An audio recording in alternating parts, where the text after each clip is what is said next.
सम्मानित अन्वेषक साथियों को तेजस्वी का नमस्कार। साथियों, कल लखनऊ में राज्य परियोजना निर्देशालय में जो भी वार्ता हुआ है उसमें एक चीज साफ नजर आई है निकलकर कि जो अंशकालिक अनुदेशक है इनका 5,000 का प्रस्ताव शासन को भेजा गया है मानदेय वृद्धि के लिए। और उस प्रस्ताव में जो भी बढ़ना है वो सिर्फ और सिर्फ हमको लगता है कि 2 से 2,500 रुपये बढ़ेगा।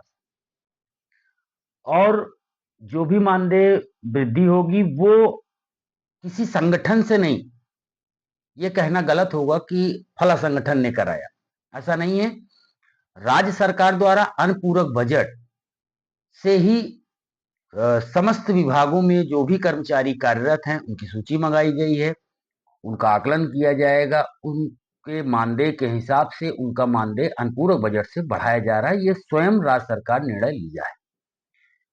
और जो ट्रांसफर की अनुदेशकों की बात है वो यह है कि अंशकालिक अनुदेशकों का ट्रांसफर का जो कार्यक्रम निर्धारित था वो जो दिया गया समय था उससे ओवर हो चुका है, जिसकी वजह से बार बार रिमाइंडर राज्य परियोजना द्वारा शासन में भेजा जा रहा है, लेकिन शासन से अभी तक अनुमति नहीं मिल पाई है।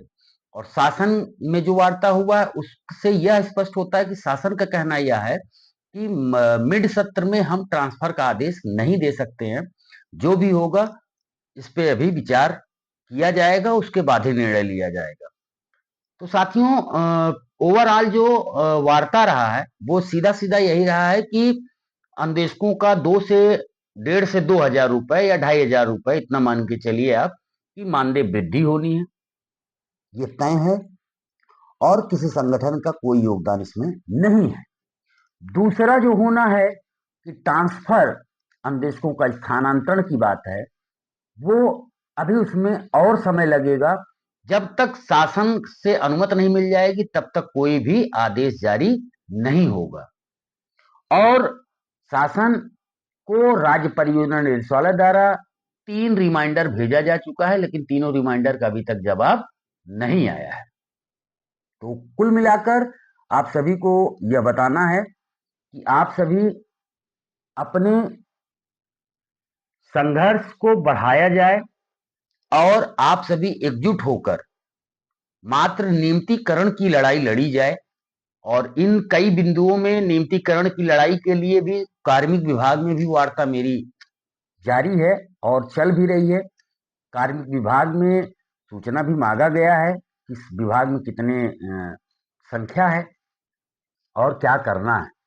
तो और रही बात जो संख्या मांगी जा रही है, कोई ये नहीं कि आज ही आप नियमित हो जा रहे हैं या आपको नियमितीकरण की प्रोसेस चालू होने वाली है, ऐसा भी कुछ भी नहीं है। कार्मिक विभाग सूचना एकत्र कर रहा है, उसका काम है, वो हर वित्तीय वर्ष में एक बार होता है, ये एक प्रोसेस है। बहुत खुशी होने की जरूरत नहीं है, बस इतना जान लीजिए कि हमको आपको अब अपने संघर्षों को तेज देना है। उच्च प्राथमिक अनुदेशक शिक्षक वेलफेयर एसोसिएशन कुछ बिंदुओं को लेकर अभी हाल ही में वार्ता भी कुछ संगठन के उच्च पदाधिकारी और शासन के द्वारा कुछ उच्च अधिकारियों के बीच वार्ताएं होनी है। वो हो जाएगी तो उसके बाद ही आप सभी को सब कुछ स्पष्ट रूप से आपके सामने रखा जा सकेगा और रखूंगा भी। लेकिन अब किसी प्रकार का पोस्ट नहीं लिखूंगा, सिर्फ और सिर्फ जो भी सूचना होगी आप लोगों को वीडियो के माध्यम से आप लोगों को पहुंचाऊंगा। और इस वीडियो को साक्ष्य के तौर पे भी आप लोग रख सकते हो, क्योंकि वीडियो जो भी जारी होगा वो एथेंटिक होगा और फर्जी वाला कोई भी किसी प्रकार का बयानबाजी नहीं होगा। साथियों, एक बार पुनः आपसे अपील प्रदेश के अनुदेशकों से कि बहुत जल्द आप लोगों का नियमितीकरण के लिए जो संघर्ष है वो स्टेप बाय स्टेप 3 से 4 स्टेप उसमें बनाया गया है संगठन के पदाधिकारियों को द्वारा विचार करने के उपरांत, वो कल आप लोगों को बता दिया जाएगा और क्या करना है वो भी बता दिया जाएगा।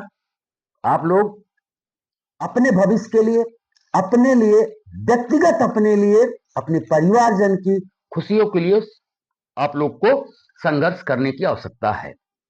साथियों, कुछ लोग, कुछ अनुदेशक सोशल मीडिया पे, व्हाट्सएप के ग्रुपों में आपत्तिजनक व्यक्तिगत टिप्पणियां कर रहे हैं। मैं उन सभी से यही अपील करूंगा कि आप लोग इससे बचें। अन्यथा की स्थिति में गलत टिप्पणी किसी के ऊपर कर रहे हैं, चाहे हम हो या अन्य कोई हो, किसी के ऊपर आप करेंगे तो अगर वो व्यक्तिगत ले लेगा तो व्यक्तिगत लेने पे व्यक्तिगत विरोधाभास वो बहुत बड़ा आप सभी के लिए चैलेंजिंग भी होगा और उस पर बहुत बड़ी बड़ी कार्रवाइयां भी हो सकती हैं। तो इसलिए मित्रों, एक बार इस वीडियो के माध्यम से आप सभी से अपील करूंगा, चाहे वो राजनेता हो, चाहे वो माननीय मुख्यमंत्री जी हो, चाहे हमारे उच्च अधिकारी हो, किसी के बारे में कोई भी लेख लिखने से पहले आप लोग अपना सोच लीजिए, समझ लीजिए, क्योंकि कल को कोई विवादित बयानबाजी अगर होता है तो कार्रवाई होगी। तो निश्चित तौर पे ये जान लीजिए कि अब शासन में ये बातें चल भी रही हैं कि अगर साक्ष्य के साथ पेश कर दिया जाएगा तो भाई आप अनुदेशक ही नहीं रहोगे, तो अनुदेशक की लड़ाई और टिप्पणी करने से आपसे क्या मतलब रह जाएगा। इसलिए थोड़ा सा विवादित बयान से बचिए। किसी के बारे में किसी की व्यक्तिगत लड़ाई नहीं है यहाँ पे, सबका अपना मान है, सम्मान है। सबका सम्मान को ध्यान में रखते हुए टीका टिप्पणी करिए। संगठन अलग हो सकते हैं, विचार अलग हो सकते हैं, पर यहाँ कोई किसी से जातीय दुश्मनी नहीं है। यहाँ हमारी आपकी नीतिगत लड़ाई है और उस नीतिगत लड़ाई के बेस पे को हम लोग आगे बढ़ाएंगे, एकजुट होकर लड़ेंगे। मेरा तो मानना यह है कि हमको आपको सरकार की नीतियों के खिलाफ ही लड़ना है, तो हम गलत टिप्पणी किसी के बारे में क्यों करें। तो पहली चीज तो इसको ध्यान में रख लीजिए, किसी के बारे में हमको आपको टिप्पणी गलत नहीं करने हैं, विचार रखने हैं। बाकी जो भी है, बुरा समय के बाद अच्छा भी समय आता है। अभी हमारा आपका संघर्ष का समय है, संघर्ष किया जाएगा और सफलता भी मिलेगा। मैं एक बार अंतिम में ये कहना चाहूंगा, नियमितीकरण की लड़ाई का जंग शुरुआत हो चुकी है। बहुत जल्द जहां आप लोगों की आवश्यकता होगी, आप लोगों से अपील करूंगा और आप लोग अपना सहयोग देंगे, इतना पूर्ण विश्वास है। आपकी नियमितीकरण की फाइल उच्च प्राथमिक अनुदेशक शिक्षक वेलफेयर एसोसिएशन उत्तर प्रदेश ही कराएगी। ये बार बार मैं कह रहा हूं, इसका मतलब कुछ ना कुछ चल रहा है।